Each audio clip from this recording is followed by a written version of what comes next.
नमस्कार दोस्तों, स्वागत है आप सभी का। दोस्तों, राजस्थान राज्य के साथ साथ पूरे भारत में विभिन्न रेलवे लाइनों का नेटवर्क कनेक्शन काफ़ी अच्छा बिछा हुआ, लेकिन यहाँ पर कुछ railway line single line section होने की वजह से यहाँ पर जो यातायात है वह प्रभावित होता है। विशेष तौर पर ट्रेनों के आवागमन की स्थिति में क्रॉसिंग देने के लिए दूसरी ट्रेनों को रोकना पड़ता है। इससे ट्रेनों की गति प्रभावित होती है, साथ ही यात्रियों का समय भी ज़ाया होता है। इसी को देखते हुए हमारी जो केंद्र सरकार है उसके द्वारा विभिन्न रेलवे लाइनों के दोहरीकरण के लिए प्रयास किए जा रहे हैं। इसी को देखते हुए इस वर्ष की शुरुआत में फरवरी महीने में अजमेर से लगा के चंदेरिया के तकरीबन 178 किलोमीटर लंबाई के सेक्शन को दोहरीकृत करने के लिए मंजूरी केंद्र सरकार के द्वारा दे दी गई। इससे पूर्व पीएम गतिशक्ति के तहत नेटवर्क प्लानिंग ग्रुप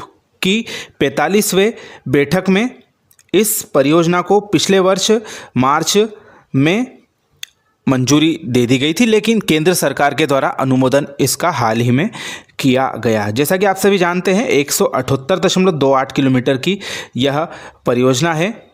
इसमें राजस्थान के औद्योगिक और जनजातीय भूभाग अर्थात अजमेर, भीलवाड़ा तथा चित्तौड़गढ़ जिलों के लिए काफ़ी महत्वपूर्ण परियोजना है। इस परियोजना से जुड़े इस भूभाग में कई धार्मिक, पर्यटक और ऐतिहासिक स्थल जैसे कि पुष्कर, अजमेर, चित्तौड़गढ़ और उदयपुर स्थित हैं। इसमें राणा प्रताप नगर, उर्वरक लोडिंग स्टेशनों जैसे देबारी, सीमेंट क्लिंकर लोडिंग स्टेशनों, जिंक की खदानों, कताई मिलों और कपड़ा हबों, नसीराबाद के प्रमुख रक्षा प्रतिष्ठानों की मांग को भी यह दोहरीकरण कार्य संपन्न होने के पश्चात पूरा करेगा।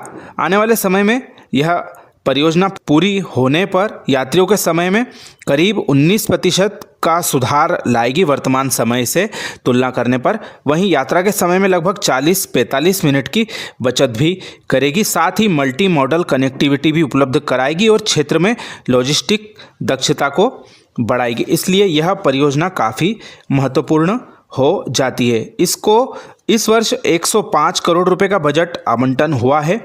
इससे पूर्व पिछले बजट में 5 करोड़ रुपए का बजट इस परियोजना को मिला था, लेकिन इसके कार्य अभी शुरू नहीं हो पाए थे। एक और अच्छी खबर इस परियोजना की निकलकर यह सामने आ रही है कि इस परियोजना के लिए पहला टेंडर उत्तर पश्चिम रेलवे के द्वारा निकाल दिया गया है, जो कि अजमेर की ओर से आदर्श नगर के साथ में सिंघावल स्टेशन के बीच करीब 49 किलोमीटर के रेलवे लाइन बिछाने से संबंधित है, जिसमें कि इन स्टेशनों के मध्य तटबंधों, कटाव और ब्लैंकेटिंग सामग्री सहित मिट्टी का कार्य, छोटे पुल, सड़क ऊपरी पुलिया यानी कि आरओबी, सड़क के नीचे पुलिया, आरयूबी, एफओबी, ट्रॉली रिफ्यूज, स्टो वाल, रिटेनिंग वाल, पिचिंग स्टेशन भवन व अन्य संरचनाओं का निर्माण किया जाएगा। साथ ही स्टेशनों पर प्लेटफार्म व अन्य संबंधित कार्य भी किए जाएंगे। कुल 292.47 करोड़ की लागत का यह पहला टेंडर इस परियोजना का निकला है और उम्मीद जताई जा रही है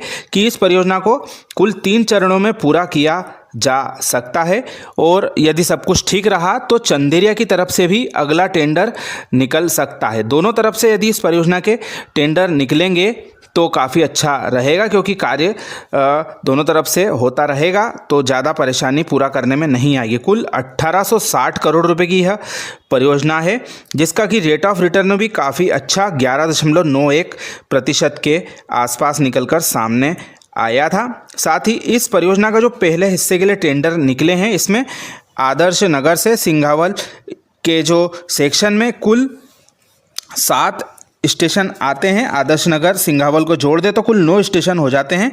हातुंदी, लच्छीपुरा, राजोसी, नसीराबाद, झरवासा, बंदनवाड़ा और सिंघावल स्टेशन हमारा आ जाता है।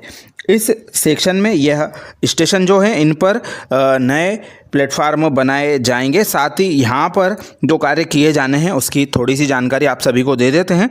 इसमें जो एक लेवल क्रॉसिंग है हातुंदी और राजोसी के बीच में, उसको रिटेन रखा जाएगा, यानी कि उस रेलवे क्रॉसिंग की जगह पर अंडरब्रिज नहीं बनाया जाएगा। बाकी के 4 जो लेवल क्रॉसिंग है हातुंदी राजोसी के बीच में एक और अन्य, राजोसी नसीराबाद के बीच में, झरवासा बंदनवारा के बीच में और बंदनवारा सिंगावल के बीच में जो लेवल क्रॉसिंग है इनकी जगह पर सबवे बनाए जाएंगे, यानी कि पुलिया का निर्माण किया जाएगा। वहीं झरवासा के आगे नदी पर ब्रिज का टेंडर अलग से खोला जाएगा। इन सब के अलावा 18 माइनर ब्रिज बनाए जाएंगे, साथ ही 14 रोड अंडरब्रिज भी इस परियोजना में बनाए जाएंगे। इस परियोजना को पूरी तरह से वर्ष 2027 तक पूरा करने का लक्ष्य रेलवे के द्वारा अपना जो टारगेट है उसमें दर्शाया गया है। काफ़ी महत्वपूर्ण यह परियोजना हो जाती है क्योंकि एक बड़े क्षेत्र को यह जोड़ेगी, साथ ही